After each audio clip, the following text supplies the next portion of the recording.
केंद्रीय कैबिनेट की बैठक में 3 बड़े फैसले। बैठक में 4 नए सेमीकंडक्टर प्लांट को मंजूरी। इस प्लांट के लिए 4,594 करोड़ रुपए किए गए मंजूर। बैठक में लखनऊ के मेट्रो फेज 1B को मिली हरी झंडी। साथ ही 700 मेगावाट के 2 हाइड्रो इलेक्ट्रिक पावर प्लांट को मंजूरी।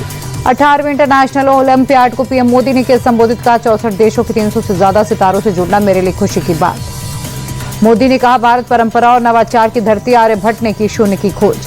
किसानों के हित में लिए गए फैसले पर किसान संगठन के डेलीगेशन पीएम मोदी का जताएंगे आभार। पीएम मोदी ने कहा हमारे लिए अपने किसानों का हित सर्वोच्च प्राथमिकता। पीएम मोदी ने कहा था भारत अपने किसानों पशुपालकों के हितों के साथ कभी भी नहीं करेगा समझौता, चाहे इसके लिए मुझे बड़ी कीमत चुकानी क्यों ना पड़े। दिल्ली एनसीआर में पुराने वाहनों पर सुप्रीम कोर्ट से राहत। 10 साल पुराने डीजल, 15 साल पुराने पेट्रोल वाहनों पर रोक नहीं। गाड़ी मालिकों पर नहीं होगी दंडात्मक कार्रवाई।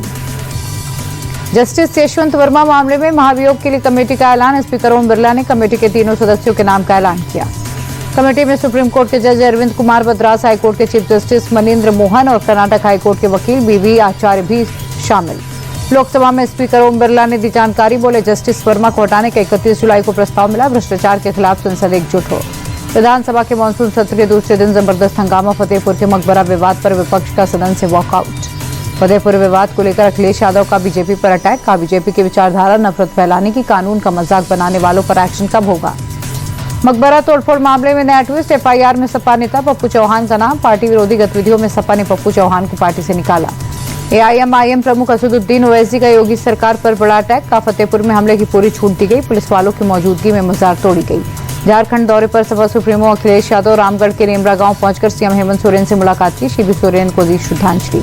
उत्तरकाशी के धराली में जिंदगी बचाने की जंग का 8वां दिन। मौसम साफ होने के बाद रेस्क्यू तेज। अभी भी 60 से ज्यादा लोग मलबे में दबे।